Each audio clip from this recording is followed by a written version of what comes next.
Welcome back, guys, to episode 2 of the Irvings Peak Performance podcast. We've got another guest on. There'll be a fresh guest every week. We've got my client, Tony, friend Tony, Moran. Tony, welcome. Thanks for having me, Ross. Do you want to just give a wee intro to yourself, who you are, what you do, why you're on? I'll try my best. I'm Tony Moran, local personal trainer, online coach up at JP's gym. Not for long, because I've landed a move out to sunny Dubai. Got to live the life. I'm going to live it. That's me, I've made it. Results driven. As I say, we've worked together for 2 and a bit years now. Is it nearly 3 years? I think so. 3 years, maybe near the end of this year, aye? Seen it in my check-in, it was like check-in 120. I'm like, whoa, that's been a long time. As I said, we've similar style of training. We've always been in that kind of bodybuilding realm. Aye. Similar style of coaching as well. Results driven, focusing on, as I said, getting the most out of our clients, and that's where we've landed now. Aye. It's good. Transition for college into my first gym. Got to move up to JP's. Since then, just life's been good. Been working with some great people, coach wise, client wise, and it's. Aye. I can't complain. I'm living the dream. Aye. What was the thing that actually got you into personal training? Was it always something you wanted to do? Like, was it? I think I was always when you there. were younger, and you're like, I just like this, or you've always been into like some kind of sport or whatever, or did you fall into it? See, when you were at school, were you the guy that went to the gym? Aye. The guy that I was like, all sport, any sport. The guy that realised he was shite at football and went, I'll just get into the gym. I like to think I was alright, to be fair. I was more athletic than I was technically gifted at football, right enough. Was that you? No, I'm maybe a bit more athletic than better. I wasn't that good at football, put it that way. So I realised soon that I found something else, and that was the gym. So maybe like my 4th, 5th and 6th year, I was the guy that... So for a young age, really, as well? I was finishing school, walking up to the gym. And that was that? That's used to do. You upgraded yourself to that bigger bag in school. You could get your gym stuff in it as well. I used to hate when you would go and it'd been pissing down that day, and then you get into the changing room at the gym and you're soaked and you're having to change it, and then you need to change back into it. I don't know if you had the same experiences, but that's what I always remember. Sheer character building. I used to do it and then get the bus home. 255. Well, I just walked it, to be fair. I don't know what's worse. So there you go. If you look back to it now, things were simple. Aye. Jack 3D, and away you went. Jack 3D, aye. I'd graduated for the Water Palace when the Jack 3D came out. I was going to, actually it was in Coatbridge, I was going to, what was it called, DW? DW, the old JD. Where did you train to start with? Water Palace. Water Palace. And then David Lloyd. Right. Was it David Lloyd, even then? I think it was. Or was it Virgin? Virgin Active. Right, and then where'd I go after that? So, you've always been into your training? Aye. Did you always want to do personal training?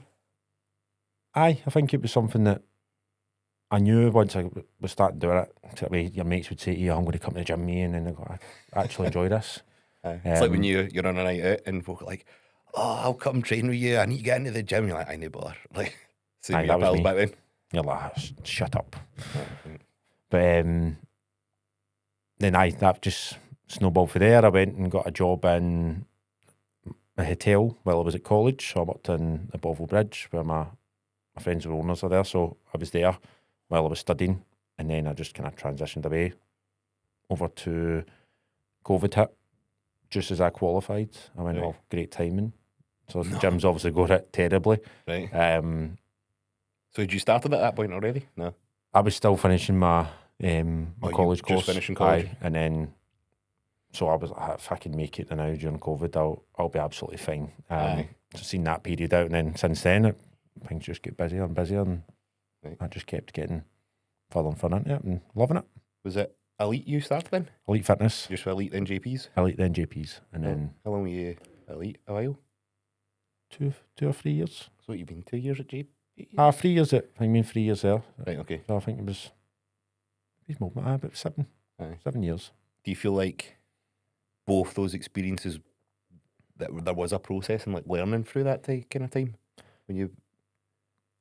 I think once you start, people get in this habit of going, once they qualified, or the bee's knees. When it's like it's it's just an entry level into the actual They've got personal training. got in good shape themselves, and they're like, that's me, I'm sorted, I'll do this. I think you quickly learn that no matter what studies you read, no matter what training programs you follow, what coaches you work with, when you're working with that person, getting somebody in shape is totally different from getting yourself in shape. So you're now dealing with different humans, different behaviours to what you have. With different mentalities for every single person. Just different lives more in general. So you have to then start being self-aware of going, right, this person needs X, Y, and Z versus that person might need something else. And then, as I said, you just start that process of going, right, if I want to be results driven, there's a process involved there. It's not just everybody's going to follow this to a T. Yeah. I mean, really, I learned quickly that no matter what training program you write or how much you love what you do, it's a time thing. You need to let people stick to this for as long as they can, and they will get results. I mean, it's as long as you're training them well and they're following the nutrition, everything else you set up, then can you keep them interested enough to get results? And that's what builds a business. There's definitely an element of that, even just like us as PTs, like just skinning the game, time in the game of like learning your craft, working with different people, like different bodies, like we said, different mentalities, that you're just going to be able to handle these different situations in a better place. Like, I can't remember if I talked about it in the last podcast, but like everybody's really quick to jump to like, I want to be an online coach because they think it's going to be like no work and plenty of money and stuff like that, but you don't know how to coach yet. So like you going through that process to begin with of being an elite for 3 years, obviously you've been training for plenty of years beforehand, done your college course obviously, and then at JP's it's like, and you're still learning because we're all still learning, isn't it? It's more that if I didn't meet all those people, I had Big Dale at the start, then I had Matthew, Derek, JP. If I didn't meet the people, I wouldn't be half the coach I am. Yeah. And that, I would stand on that forever. So you can't, okay, you can go and buy courses, you can do things, but there's something, I think, extra special about actual seeing things from experience. If you're spending 6, 7, 8 hours in a gym every day, you can't not pick up things. If you're a self-aware person, if you're paying attention to people, and you're actually applying yourself as well. 100%. Even just spending time with like yourself or somebody like John Paul, you are stupid in my eyes if you can't pick up things for these people that are further ahead than you. Yeah.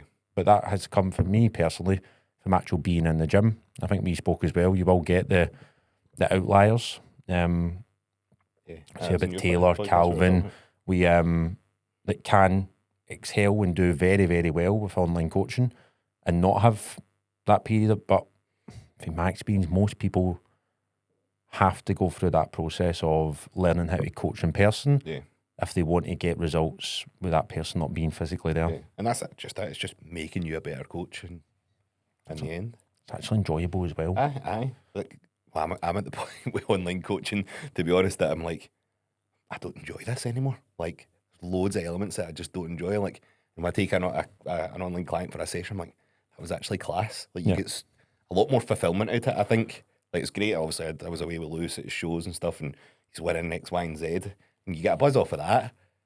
But it's like anything, if it's just the same thing constantly, like, it's different with different people every day, isn't it? I think even what we're doing just now, you're being sociable to a degree. You're talking to somebody. I think even for COVID as well, I seen that you had an influx of people maybe behind closed doors, and then we wanted to come back out and build communities. We wanted to be in, whether that's for a coaching community or opening a gym or somebody, yourself, John Paul. There's something nice about people going into a gym and seeing people.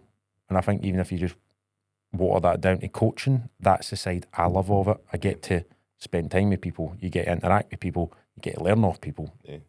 So I think of course, you do get that with online, but that was always my thing with how much I always big up one-to-one coaching, because you're giving interaction with people that might need it, but you're also giving yourself that. There's something good about getting out your bed and going and coaching in a job that you love and actually socially being around people, whether that's with a client or just being in the gym floor. How many times do you leave the gym every day and you're, what a laugh I had there. That was good. Or I met X, Y, and Z. There's that whole, like, just being relevant. I think Denzel Washington said that. Like, if you hang around the barber shop long enough, you're soon enough will get a haircut. Like, so just being in that loop of people that you want to be like. Yeah.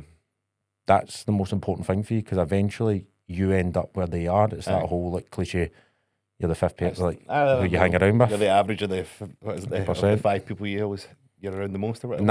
And it probably doesn't, when you're coming up, that's so hard to get. Yeah. But you just need to trust in that and go, right, if I just keep doing this, I can't not get good. Yeah. 100%. Yeah. Do you think you'll always, can't say always, but like in the immediate future, you just don't think you've got plans that you're going to be personal training? Aye. That's what you see.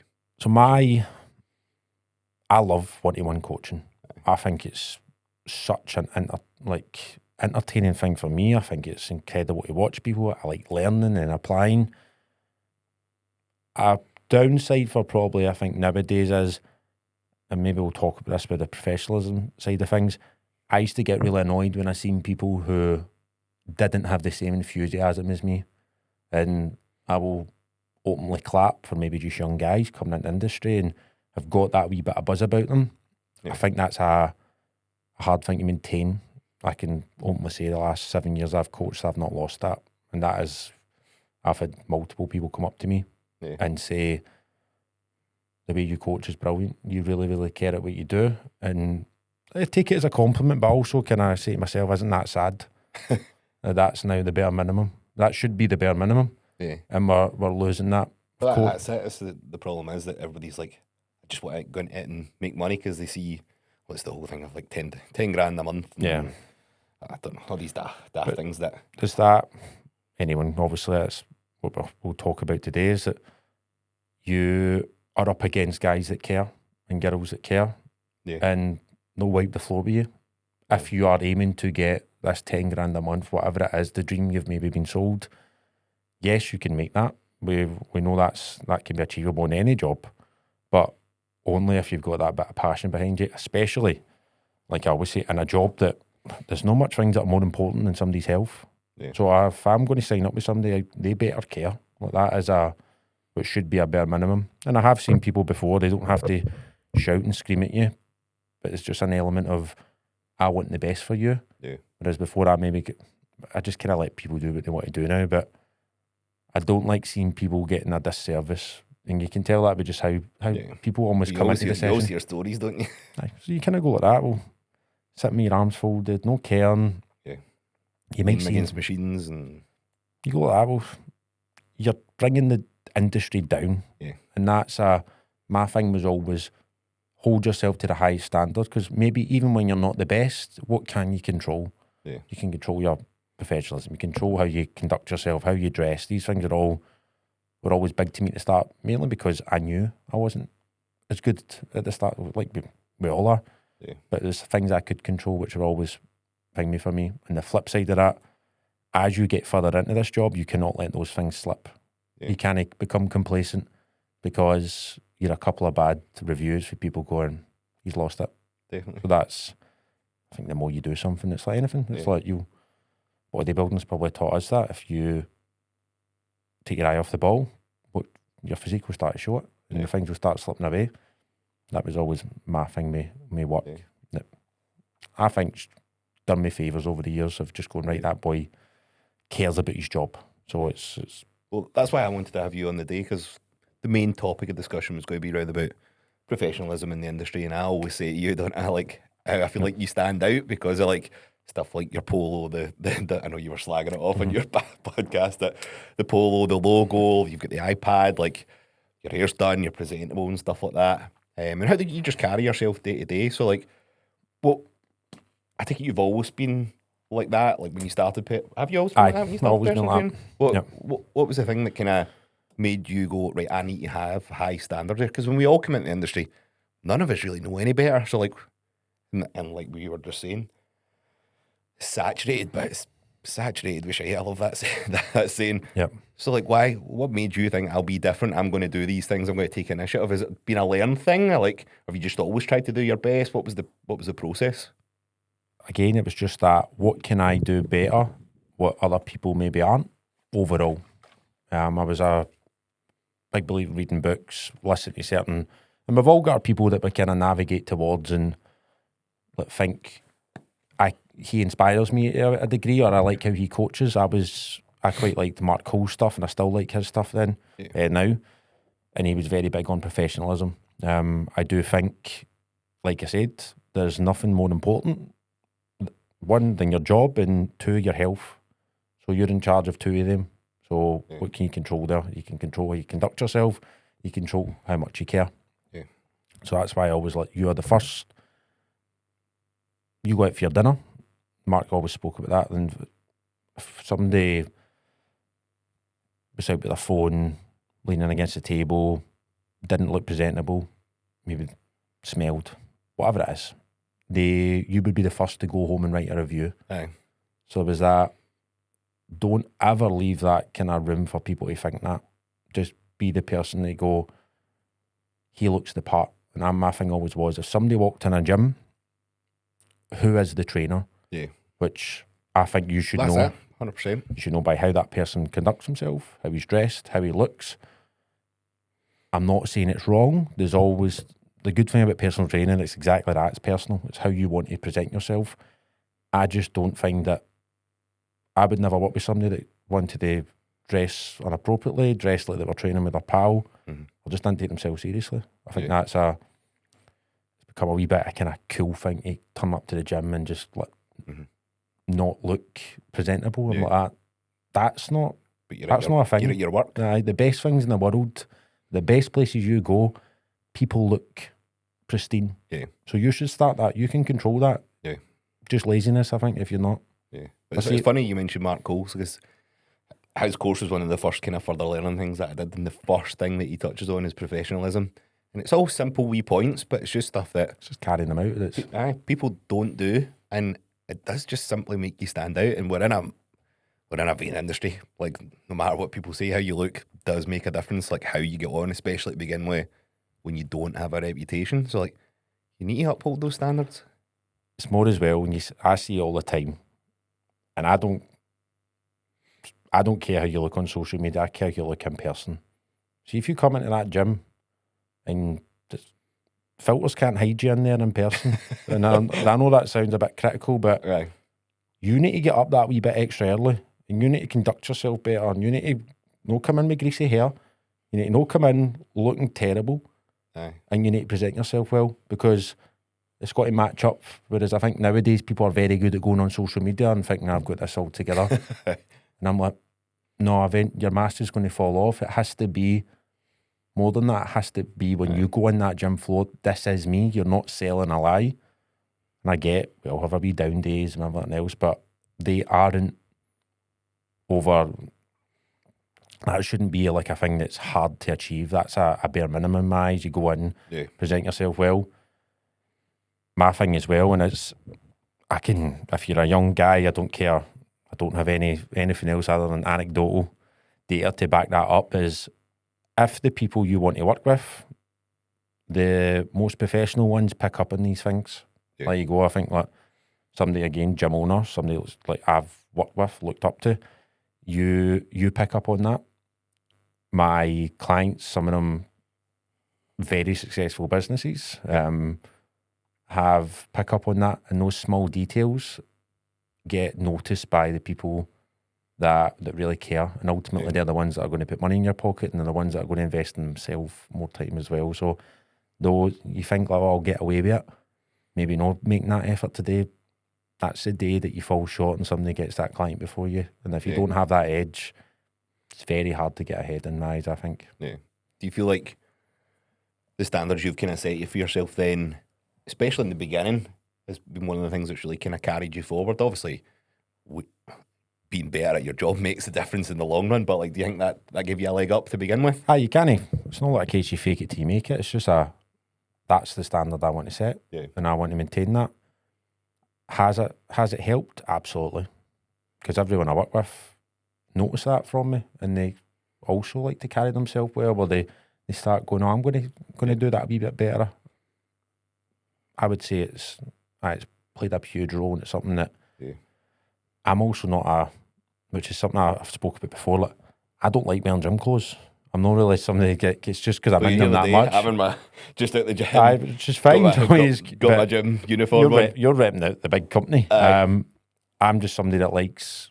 But you look professional. You look smart. Like you look presentable. All The goal's always there. all the Look, time. still look Aye, presentable. aye.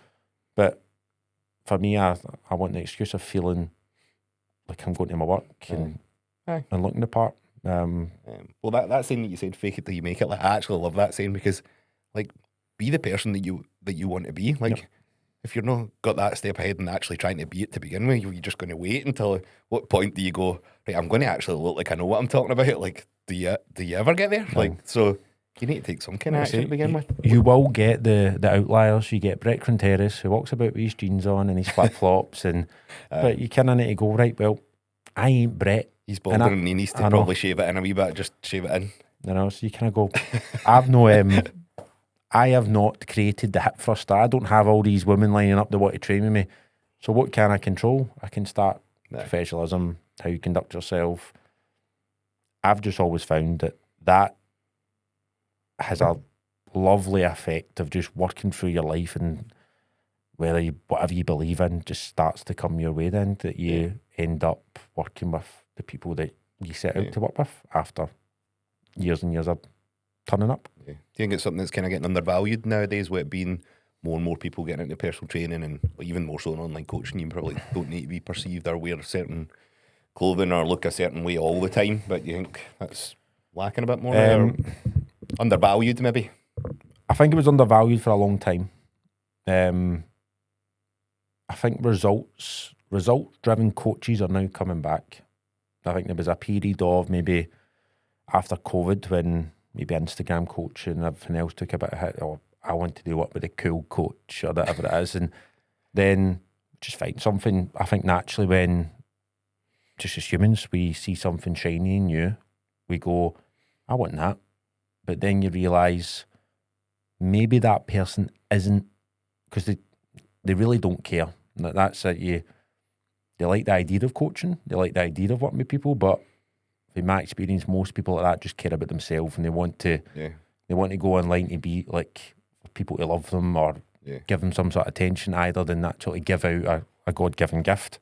I was always big on just getting away from that, and I feel that everybody now is starting to do the same, of going, oh wait a minute, that ain't working for me. I need coached. So you're seeing people going, I think the ones that maybe coached for that before will pivot and try and become results driven coaches, but it's like one of the ones you go, if you're buying something, you want that. You're buying a feeling. You want to look a certain way, you want to do a certain skill.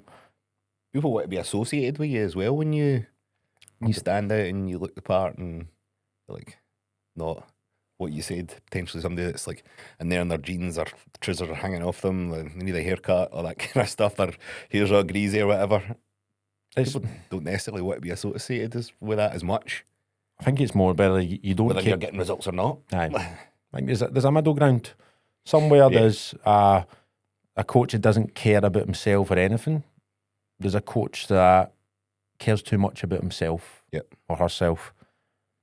You have to be somewhere in the middle, going, right, I care about my clients, I care about myself. I want everybody to get on and I want to provide results. If you're too much one way, you're never going to be able to be a good coach or a good people person. If you're too much other way, people are never going to invest in you because they just think, this guy's taking the piss. He's just in a job for the sake of being that. And you'll get that across any industry. But you have to be able to go, right, what is my job? Whether that's to teach somebody CrossFit, teach somebody bodybuilding. And if somebody's choosing to put their hard-earned cash into you, you have to be able to provide that result, or it's inevitable. They will leave you. Yeah. And then what sort of job is that? It's no fulfillment in there. You're just kind of salesman. Yeah. Aye. There's loads of that in there. Yeah. The thing I always see online now is, I don't know, certain coaching is, and it's obviously all branding and marketing and stuff, and it's like, work with me, achieve X, Y, and Z through my 3-tier 5M method and all that, and you're like, what? Your method? The same method that pretty much everybody's following, it's just you're made it sound like it's something fancy. It's like just the whole sales marketing kind of, make people believe in something different. I think that all stems from, again, if you're a young coach, you will get the odd 1 in a million that just kind of shoots past and reaches that very quickly. You just need to accept that it ain't glamorous. and it's not, and you're going to need to get out your bed at 5, 6 in the morning, go to your work, and just keep working away until you do that. And that's a good thing in my eyes, because it builds some sort of character. If you get in it for a young age, it's also good for you to be, it's the whole like cream rises to the top. It's that the quality soon enough shows. And if you have a group of people that have just simply putting a mask on and trying to cheat their way up to the top, they fall short. Yeah. I've seen it over the years. Like, there's no many guys that started about the same time as me that are still doing it. Aye. And that's not to say, ha, look at you, but it's that I cared for the day I started. Yeah. You wanted it just because it was a so-called easy job. It's the most, I think it's the most left industry in all of Europe. Most people start. What's the stats? Like 80% of people that start will leave the industry within the first year. Something like that. Something. In the first year. Something big. So you've, anyway. I've spoken about this as well in a podcast I've done. Like something like 68 million people in the UK needing, so that's potential clients. I think if something like every PT in Britain. Obesity pandemic and epidemic, whatever one it's called. Something like that. It's 1 in 3 in Britain. Yeah. 42% in America. Aye. I think it's like, I even looked at the stats for the... You've been doing your stats before you come on here. Every day I look at them. I'm actually looking at more for the Arab countries, because I'm obviously moving it there. And again, it's high. You're talking like above 40%. Aye. So even out there, I thought it would be definitely different. I didn't find it. I didn't check Dubai, but Saudi, Kuwait, and there's another one, Qatar. We're all 45%. Yeah. So it's worked there for everybody. You just have to care, because people need somebody to care. I think that's always been a big thing as well, that people need you to care, because they've probably went for a bit of their life and they ain't cared about themselves. Yeah. So they need something like that. That personal touch is pivotal to them. If you can do that, you probably beat most people. Yeah. And people start to know you. You don't need to do the whole sales. No. Throwing daft gimmicky things. It has to be seen as a business as well. That's always important. But if you are very good at what you do, there's a fine line, isn't there, of going, right, I need to do X, Y, and Z on social media. I need to do this, I need to do that. But if you're really good at what you do, people will invest in you. For us, it was results. For somebody else, it might be cleaning jerks. It might be running high rocks, whatever it is. But it doesn't matter. It all boils down to the same bit. Can you get that person results? Because I know the guy that keeps getting last in high rocks nobody's going to sign up for him versus the guy that's finishing first. And if you're getting the best transformations, or you're getting people in great shape, that's who's going to come to you. It doesn't matter how fancy or how many courses somebody's done. The results matter. I think that's always been a thing for me. No matter how glamorous it becomes, your job's to get results for people. And that's a good thing, because it's a great thing to give somebody. If you can get somebody in shape, what they learn about themselves, what they learn to carry into life, it's a really good skill set to have. And I think it's something that everybody should at least try and maintain through their life. Yeah. One thing that's just clicked in my head as we talked about, you were mentioning some of the stuff there, and we talked about the sales stuff. I'm just going to spring this on you, because we didn't discuss it beforehand, but I just want to get your take. You've probably seen people going on about, we don't need to name certain people at all, but people going down the AI route and including that in coaching. Did you see that recently? It happened maybe like a week or two ago. Going on about using AI for check-ins, and did you see that? Aye. What's your thoughts on? I can't imagine it's something that you're going to be applying yourself. I think AI's got its place. Aye. Good for brainstorming ideas. It's obviously, it can be good for loads of areas of your business. Do I think it should take over the personal touch of PT? Absolutely not. Because it is exactly that. There's a reason why somebody would work with you over working with me, vice versa. There's a personal feel to your coaching. If you start driving that away from somebody, you lose that. And I don't think coaches won't lose to AI. Coaches will lose to themselves in my eyes. If you lose that personality touch, the feeling, I don't care who you are, AI can't connect with somebody and their feelings the way you can, which is the biggest driver behind coaching in my eyes. You have to be able to relate to somebody. You have to maybe sometimes put them up the arse, put an arm around them. And AI doesn't know It's no people's personalities and who they are and what's happened to them in the past. You do. 100%. I feel if you start leaning into that, your business or your personality will suffer. And it's probably people that lack personality that would lean into working it's AI. got better personality. Right, well, if you're lacking that much personality, then AI will beat you. Yeah. Of course, like I said, it's got so many great ways. I would certainly always have it as a tool. Same way you can use anything else in your business as a tool. Yeah. But your biggest asset is you as a person. People will invest in you and your results. If you start taking away a key component of that, I can't see it ending well. Maybe I'm wrong. Yeah. For anybody that doesn't know what we're referring to, it was getting mentioned about using AI to do check-ins, and to the point of view of like, was it copy and paste the client's check-in, put it into ChatGPT and ask it for the best ways to, that's what it was, wasn't it? The best ways to respond. I didn't even put, to be honest, Ross, I'm not, people run the business how they want to run their business. People want to invest in any style of coaching. Who am I to say that's right or that's wrong? I feel when you're a personal coach, it's personal training, it's personal.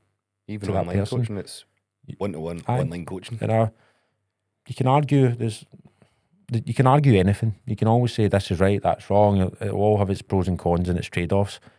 I just always think that sometimes I'll send a check-in through Loom. Sometimes I'll pick the phone up to my clients. I'll send and talk to them for 15, 20 minutes. If you take that away from somebody, it's very hard for them to connect with you. Could it be good for putting money in the pocket? I don't know. But I think most people start to forget why they got into this industry if they start leaning on things that take away of you being who you are. So, let's say you can run a business however you want, but again, personality is so important. For me, I just don't see how it actually has any benefit. Like you're not going to get a better result because you put the check into AI or whatever. Because you should know more, but maybe AI, you'll know more when it comes to the client, and that's what knowledge being applied to clients. That's what makes a difference, not just because it's all circumstantial. It's not like, as we know, I think it relates this bit of knowledge is applicable to everyone. It's not. Yeah. Again, it's always depending who you work with. It's relating back to that topic I was saying about community, connection. People have maybe lacked that for so long and they want that back.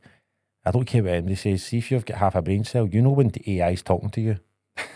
And I know it's getting good, but you know when somebody's sending you a check-in back and I could say, that's no Ross. Somebody sent me something through literally yesterday as well, and I was like, looks like it's AI that typed that up, and I bet it was. And you go, okay, you can go, well, I'll make it not sound AI. Do you want to go down that route with your business? Is it everything you work for and the personal brand that you built? Do you want to lose that? Me personally, no. Some people might go, oh, well, I can scale to this point if I do.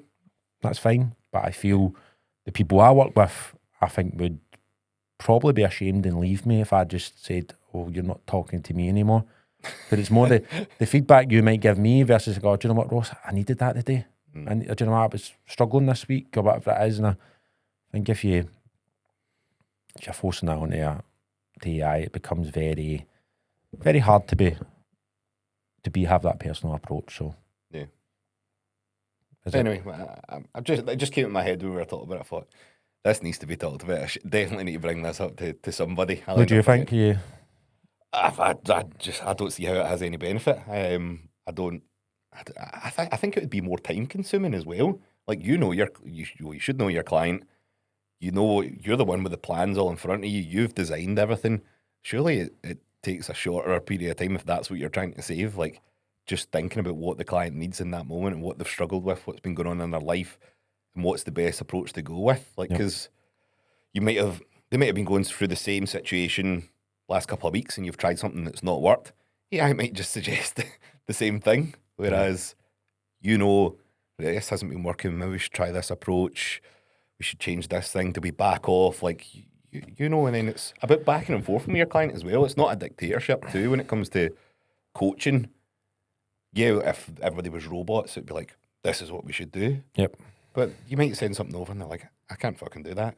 Not this week I can't. So Well, you know that does AI doesn't know that. That's what I think. Does AI know that Ross has got 2 veins, a prep, a business, a gym to run?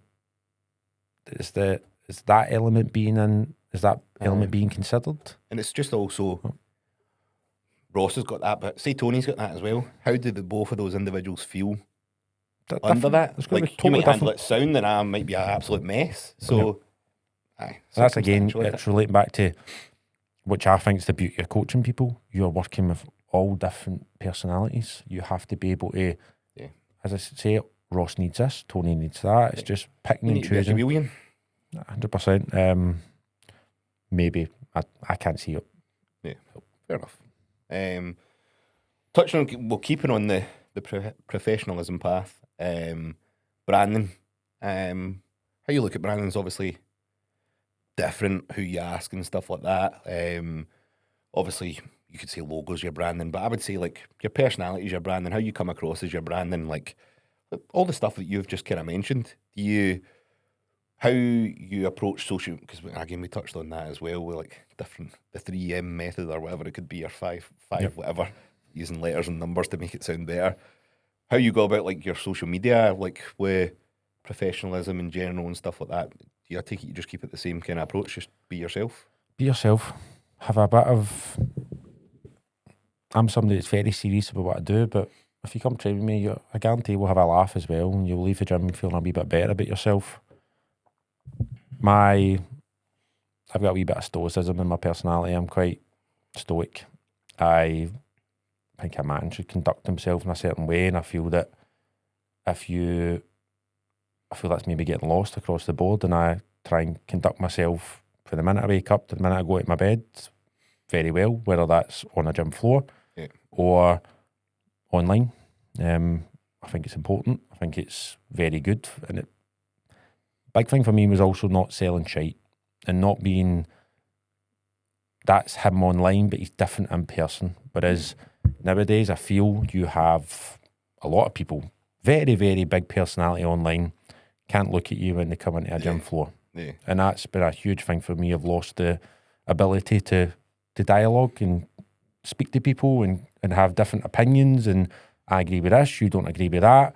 And that's what I think you should be doing in person and online. It's I think just generally in life, that's what's happening. People can't talk to individuals, No. like because they're just used to like working online, like especially like COVID and all that was the extreme of that. But yeah, you're totally right when it comes to. And what you will find as well, social skills are so important in our job. You can be the best coach in the world. You should know your anatomy inside out. You've done every course under the sun. You care about bodybuilding so much, whatever it is. But you can't talk to people about life in general. So it's that, like I said to you, the biggest driver of results won't be the periodised program you build. It's as if you can keep that person there enjoying it for that period of time. Because we often know there's loads of ways to get results, but can you keep them there long enough? And the most unglamorous bit about it is keeping them there. How do you do that? I feel that always comes from one, how you conduct yourself. Yeah. How do they invest in you long term? Do they actually want to go and bust their ass working to then come in and give you whatever you charge an hour? That has to have value behind it, I think. Like I said, if you were on social media, just conduct yourself the way that you would online, you would in person. That's because that's what another thing that a lot of people try to go down, don't they? And like try to be mega polarizing the way they do. They use their social media, like just try to be in one camp and massively push that and like get a response, whether it be positive or negative, because it's just like anything and everything that you post is going to turn some people off and turn some people on. It's like the woman that doesn't look like our pictures. Exact same. Somebody, at some point, there's been a flaw in their personality, how they see themselves, their self-worth, that they've had to modify their picture to a point that it doesn't look like them in person. Yeah. Personality is just as important, if not more. Yeah. If you can't be the person you are online in person, you have to address that. And it's not me saying that you will never be confident, you will never be capable, is that you have to go to that root cause of, why can I not sit in company and talk to that person? Why can I not add value in that position? And that was always my thing. You will get found out. The guy will come to the restaurant and see, that ain't you. It's actually the perfect analogy, because it's not going to last long. No, the pictures might look good. It sounds cruel. But it's never going to last. And it's the same, like, be a certain way on social media, but it's never going to last long term when it comes to... You can apply it to anything. Also, it's the work that's getting avoided. Yeah. And that's as brutal as it can be. You're not quite confident enough that you have to modify next one. You need to hide. There's again that whole mask thing. It's the same in our job. If you can't conduct yourself in person, well, unfortunately, that's where life matters the most, when we put our phones down. And if you push more to the one that's unrealistic, I think you have a life of misery. So you have to then go, well, okay, it's going to be an area of hard work, but that's where the magic is. If you can get really good, then you will be fulfilled. You will feel good about yourself. You will have confidence. You will have self-worth. If you do that, you'll do very good in your job, and I'll probably say you do very good in life as well, because you can back up everything you say no matter where you go. Aye, no matter what industry you're in, really. Yeah. Talking about the hard work side of things, and you might have picked this up from Mark Coles as well.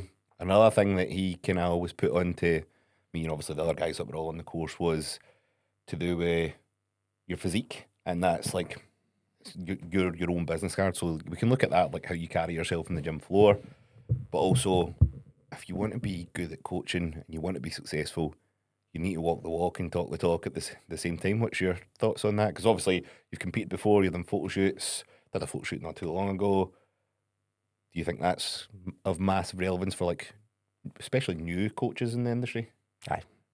Unfortunately, sex sells. That's as good as it can be.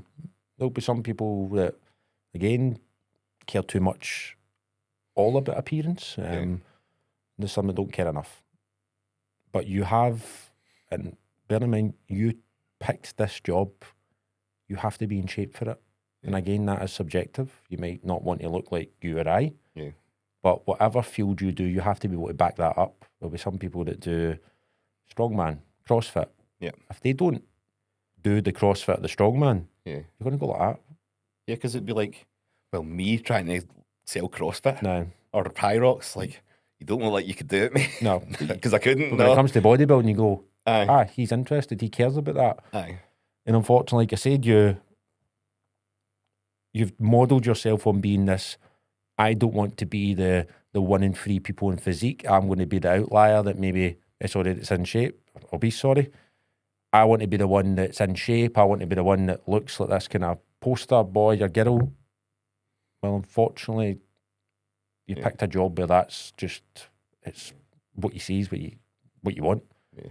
It's the initial thing when somebody sees you is going, do they care about what their job? So if they want to be a bodybuilder, they probably want somebody that's into their fitness and cares and lifts and does all these things. Even if it's just like you want to change your physique, you're most likely going to be drawn to somebody who's in shape, or they're close to how you want to look, or they look like they can get you how you want to look. Like, it's a vain industry, but that's the way it is. Like, we don't make it how it is, but like we all do. Like, it's just human nature. Like I said, you picked that. So if you don't want to support it and abide by it, go and change job. Yeah. We went more on the controversial side, sticking with the same topic though. I think, who was it? I think it may have been one of the guys that does a podcast in here. They were talking about like out of shape PTs or fat PTs or whatever. What's your thoughts on that? Like, so obviously people have different opinions. You think you're more in the camp of like people are on their journey and it depends who they're working with and stuff like that, then they're walking the walk anyway, or do you? I think it all. You and Tommy talked about this on the podcast, or? I don't know if we ever spoke about it. Tommy's obviously started coaching. Aye. But this is why I'm so harsh on Tommy, because he has to make sure he's still continuing to go be on his journey, and has he get the character to keep progressing, which he does. So Like, And he loves his training, doesn't he? 100%. So that is an attraction as itself. It's an attraction to everybody similar to his starting point of going, I've seen how much that guy's changed his life. So that's inspiring as it is. Yeah. I think the biggest thing is, are you complacent? Because I've seen loads of guys over the years that are not doing the things that we've maybe spoke about today. And then I would argue Tommy will be a better fit for you as a coach because he cares. Yeah. And it's that whole, do you care for a start, and have you continued to care after 5 and 6 years in the game? Because I don't know, many folk always care at the start when something's new. It's like, this is brilliant. And then you go, before you know, you're just, all those wee bad mannerisms turn in. You're not caring about your job. You're maybe not, you're in shape, but you're not as good. I think you always know as a person, and just being in your own body, when you're selling yourself short, and that energy then projects out. If you are selling yourself short daily and you're not doing the thing that got you to this position, you'll start to digress and you'll start attracting people that don't want that either. You'll end up with a poor quality client. So whether you are visually the finished article, I don't think it matters. I just think you have to be on the way of progressing. And Tommy will have people that will work with him that would never want to work with me. Yeah. Vice versa. It's just how it is. There's plenty of people for everybody to coach, but it has to be, are they moving in a direction that I want to be a part of? And I think that's just about as fair as I would put it. Yeah. Actually, I know for sure there'll definitely be plenty of people out there. Like, take Nicky's clients, for example. There's no way they want to work with me. No. Because they're like, that big, baldy, veiny bodybuilder looks like he's miserable all the time. I don't want to work with him. I don't want to look like him. But you're not going to look like me working with me. But I get it. So there's the same kind of thing, I suppose, in a roundabout way. Fitness has changed so much now as well. It used to be, look, it's for everybody. Aye. It's maybe 25 years ago, it wasn't women weren't associated with being in the weight section. Yeah. Or a very small percentage were. So you've opened this bigger than ever in terms of like gyms cropping up, gyms being mobbed all the time. Like, I call them modern day nightclubs. That's where people go and they meet, and it's just all the dramas, all the dramas in the gym, all the relationships, the hookups, the everything. That's when your professionalism comes into it, Ross. I've not heard it as much recently, but there used to be loads of that as well. Different stories. Well, fucking know with me, because I just work with guys. That's why you're on here, professional. I just work with guys. You never know. Exactly. So it's getting bigger and bigger. That's something to maybe touch on. I've spoken about that in podcasts before. Like, what people sleep with clients. Some people get into it because they know that that's what they can do. Like, I can think a couple of names right now, but mate, it's okay now, and that isn't that horrible. Just as a guy, that you're the. I've said this before. If that is your thought process, you will never work with good quality clients. You will never. You're going to attract a poor quality women. You're going to attract guys that are similar, and you're also going to attract normal people. Go like that. You're not going to that person. Yeah. So it's not it's a horrible way to be in your job. But also would argue that it's a fucking just a disgusting way to behave. Like preying on a woman like that. Like, and obviously from time to time, a PT might meet a client and they might like each other, and it happens. But if it's continuously happening with the same PT and their clients, and you're like, wow, there's a problem there. But I think if you're going to do that, you just stop coaching them, and you just become. If you met somebody that way, fine. Lose all your clients. But my thing's always been as well. Like, try to see further down the line. You don't want to be known as that. You also don't want to. Imagine you opening a gym and that's how got that reputation. Aye, Nicky goes like, fuck, can I trust him to leave him in the gym? And like, it's never good long term. It's that like short term thing it's just going to boot you in the balls long term. So it's something that you don't need to do it. Yeah. I think you should be capable of going out and meeting somebody. If you're not, then again, do a wee bit of work in that end. Don't wait till somebody has to spend an hour with you. It's just bizarre behaviour. Well, you work well, guys, so we don't need to worry about that too much. I'm not worried about that. I'm pretty sure we mentioned something like that when I did the podcast with Dale as well, so we won't mention this every podcast, but touching on that, I suppose, not the same thing, but like, talked about all the things you should be doing, how you carry yourself on the gym floor. And I mentioned this with Dale. What's the worst thing that you've seen on the gym floor? Is there any standouts to you? Like, I think I said to him that there's a guy I know he used to put bets on his phone while he was coaching. Are there any standouts to you other than maybe the normal things that you've maybe seen in the past? Try to think. Always been quite reputable, professional people you've worked with. I think most people. You've got to give a wee bit of like human error as well. Of course, aye. Somebody's 5 minutes late, or somebody like. Of course, you're setting the standards as high as you can. Sometimes they fall a wee bit short, but you then do your best to keep them high. We've all done it. We've all missed a client, slept in, or. How mortified are you when you double book? Have you double booked a client? I always I've done it once or twice, and I'm mortified, man. So my rule is, if I double book, it then costs me double the money.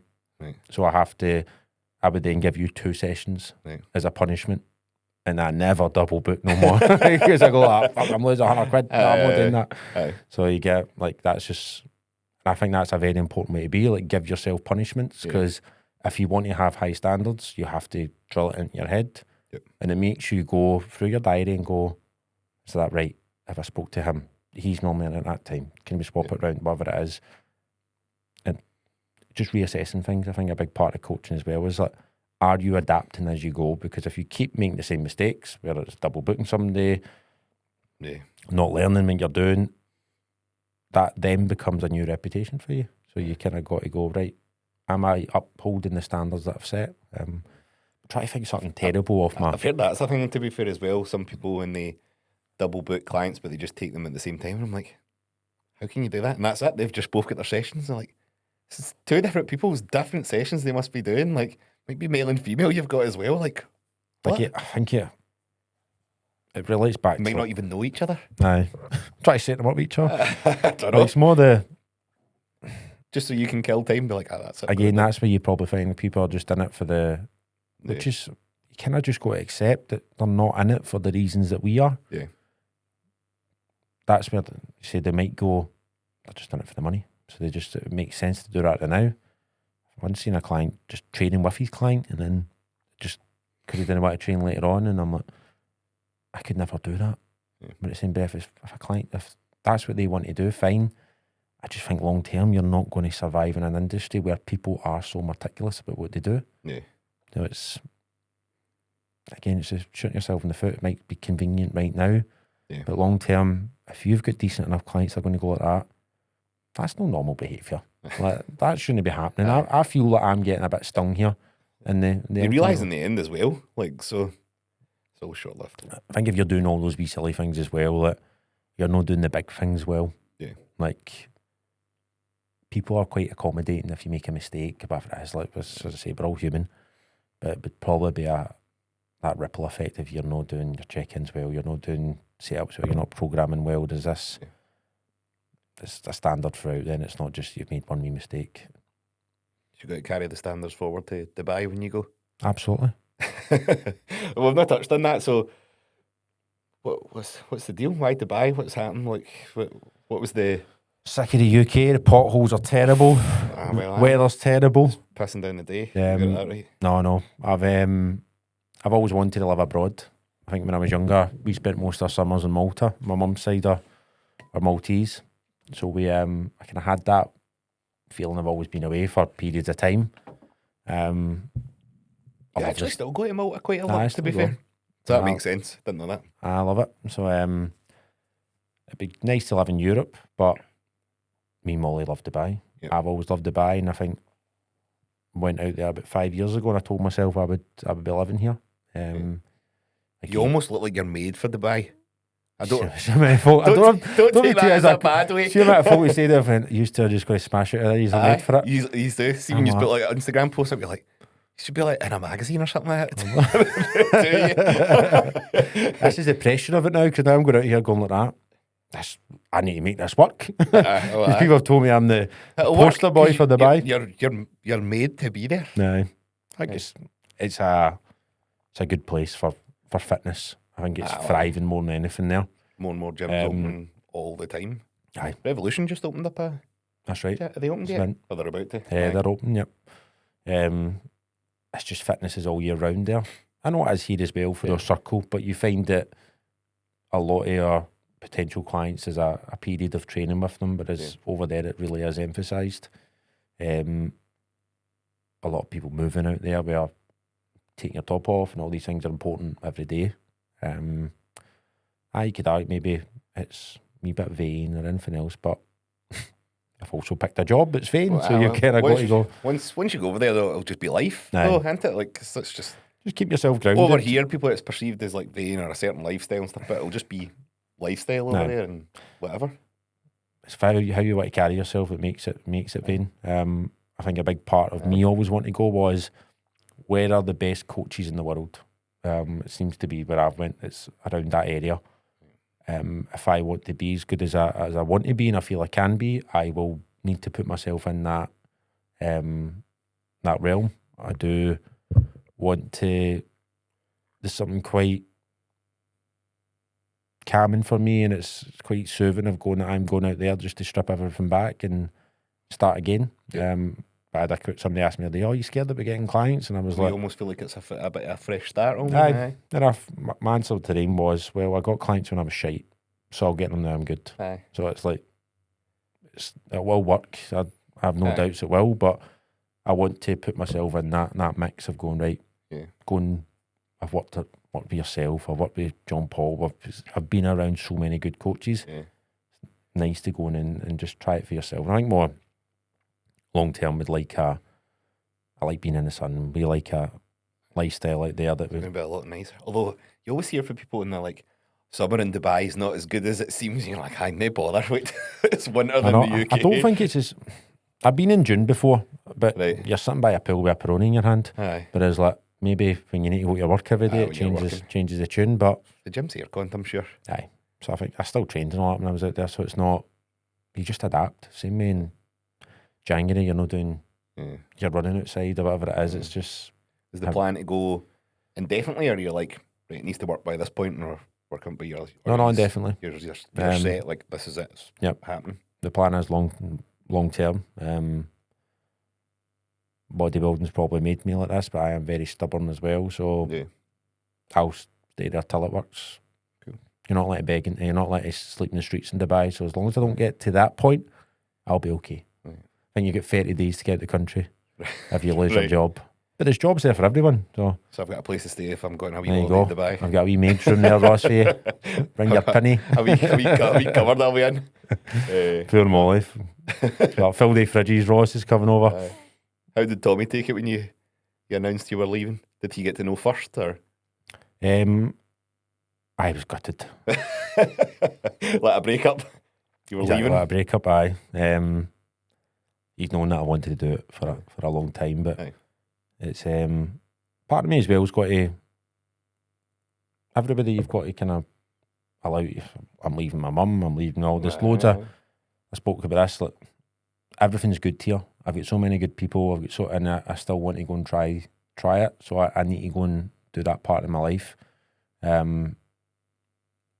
It's how you want to look at things. Like, I want to go out there and be challenged and do all these important parts of my growth. But it also opens up opportunities for people to come out and see me and train and do all the things that we love doing. So it's good for everybody. In a nicer place than Hamilton, Scotland. Just kind of. Well, you're not Hamilton, but close enough. Aye. So exactly that. I've, again, just excitement. A journey, something to try. And it was, like I said, I took 5 years ago, I made that promise to myself that I would do it. So it's about fulfilling those promises. And I think that just stems from doing your job every day. What are your standards? What are you working towards?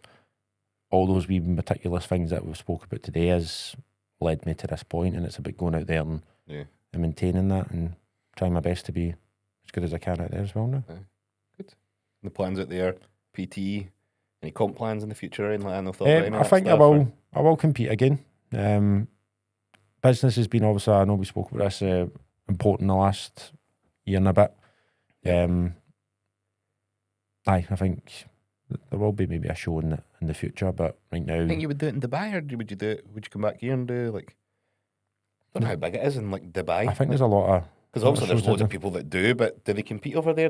I know a lot of people come back to compete. Like. They've done a few big shows out there, I think, now, haven't they? Well, they've got the Dubai Muscle Show, and I think that's a pro show now as well. So there's a pro I don't know show. what else there is, though. I guess there would be. I wouldn't be surprised if PCA went over there. We'll just fly local. You can fly to India and meet me out there, and we'll do a... Don't know what the feds will be out there either. We'll go to the smallest population country. Go to Malta. There must can't be much in Malta. No, I'm talking about like me. I'm 6'2". Right, you're looking for... Indians are traditionally quite short. It'd be quite funny to see me stacked up with all the wee Indians. Or China. Go China. There we go. Short to be fair, some of the bodybuilders are a joke. They're ridiculous, to be fair. Genetics. I'll need to fly home then. Standards too good. Back to the UK. No, classmate. Well, just wrapping things up. Obviously, we're on here because I feel like you're a model professional. What's Tony's top tips for professionalism getting started in the fitness industry? Top tip for starting. Learn as quick as you possibly can.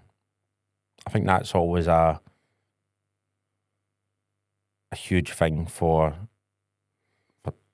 developing as a person. I think we live nowadays like expecting things to, or we'll find it out at a certain point, or you wait to a certain point. Whereas if you can just apply things as soon as, then things ultimately benefit you a bit better. So it's almost as an action phase. Can you switch up, make things happen, adapt your business, adapt your style of coaching, adapt your personality? You will do a lot better. Whereas I feel sometimes people wait too much nowadays. Probably did it in the past myself, just kind of holding off when there's the right time. It's never the right time. Just make it happen. Work it out. Go for there. You have to accept, and it's the most unglamorous thing, but if you can't accept it, you won't be able to make your clients accept it either. The long game is the most important thing in this industry, whether that's your business, your job. I would argue it's the most important thing in your life, because it's not the old cliche saying of it's not the destination, it's the journey. It's everything you obtain along the way, the people you meet, the friends you end up working with, the clients that come into your life. It's an accumulation of all this stuff that gets you to that end point, and that's where your fulfillment is. If I just said to you, look, 5 years ago, there's your move to Dubai, I wouldn't have appreciated it. It's everything I've done and who I'm now taking with me there that has allowed me to go out there and really appreciate it, moving on to my next journey. And I think that's the same with your job. If you can just see it out, just keep going. If you can just go that extra day when most people would tap out, your business will do well, you will do well, your physique will develop. If you can just instill that stubbornness in your mindset, then you will outlast most people. It's funny you said long game, because I always say long game to anybody and everybody that's getting started and all that. Like, and we caveat to that is like, just go all in. Like, you obviously did that when you started. Obviously, COVID kind of held things up a little bit, but you just had to make it work. And I think when people go, oh, I'll just dip my toe in, I'll just do a wee bit of this, you'll just never get there, because you'll be waiting for the right time forever. So just go for it. And like you said, it's unglamorous. And I think nowadays we try to live life a wee bit in reverse, of going, if you are young and you're watching this, listen to the people ahead of you and don't act as if it's, I'll just take it for kind of first, as if it doesn't mean much. Like, there's a reason why we're saying this, because we looked for the quick ways. We were in search of them. Made the mistakes. Nobody found them, or anyone that it doesn't last. So if you can just go, that is the right thing for me, and I've had this thing just now of like all the things that's like you maybe told me years ago, or people that are further ahead with me, it all makes sense now. Because you just got to accept that these people know, and they'd love to tell us the secret antidote, but there unfortunately isn't, and it's just the way of life. There's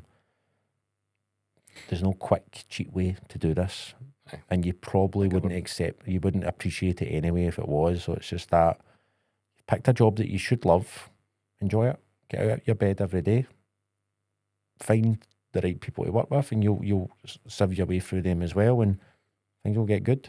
I think that was always my thing. Things will start to feel good, and it's always right before you want to tap out. If you can just see through that extra couple of days, you'll be all right. Let a prep. How I feel right now. How many times have you just felt like going, I could just chuck this, and then a couple of days later, things just are a wee bit brighter. It's the same with your business. It's the same with coaching. It's the same with life. If you can just churn it out, that's where your character building is. That's where people start to know you from. And that's how you can then help other people, because you have that confidence in yourself to go, I've done this that many times, I know what happens. Yeah. So just build a bit of resilience with it. And when you see it, there's a level of confidence to you that you go, I believe in this person. He's gonna see me through this bad area that I'm in. So that'll be it. Class. Do you like throwing any? I'm sure it's going to see you through in Dubai. Like I say, that I totally agree with that. Long game is the thing, for sure. Like your decision making, always like sure you'll do some things for like some short term payoffs. You need to pay some bills and stuff like that, but you need to be thinking long game. And the big thing for me is go all in. Like it's going to be hard regardless. You might as well be able to dedicate all your time to being a success in the industry, because it's an uphill battle regardless. People think it's like the clients are going to flock, but we've just said it. The industry's saturated. Everybody wants to do it. I think there's loads of competition. You need to give your all. I think what he won is making a comeback. Aye. I think it really is. There's never been a greater time to get into comeback, and I'd also argue there's years ago it was just you paid your £25-30 an hour and you never heard from them after that. Whereas now it's check-ins. When I started, that's what it was like. There's a full battery of things that you have to be able to provide clients, which is good because it means you get to feel fulfilled. There's a lot of value in what you're doing. You can also charge a bit more because you're not just saying to somebody, "Oh, there's your session, get out." See you later. See you next week. So I do feel it's making a really strong comeback, and it's more that people need it more than ever. People need the skill set, and what you're teaching. You're not just teaching somebody how to do a shoulder press. You're teaching them how to preserve their life, preserve their quality of life. When they get into their later years, again, the whole long game thing, they go, thank God I done that. There's things that you can do, and things that you go, and you see other guys that maybe don't train, and you go, that's starting to have an effect on you. You don't look your age. Like it's starting to show. Whereas I feel 1-to-1, it should be a big driving force. I feel it should be emphasised more for our government of we need very good PTs, and that starts from until that happens where it becomes a bare minimum, and for a government or however they will do it, you can control that. You can be the one that goes, I go to him because he's good. Well, that's the standards we try to set in our gym, really, that everybody is of the same mindset. We've got monthly 1-to-1s, we've got monthly team training days, education stuff, obviously kind of partnership with like a couple of different groups and stuff that they do education or they get discounts for doing courses and stuff. So, and obviously we do our own thing. And it's that. Try to help them, so I bet they all feel more fulfilled in their job now because I hope we do.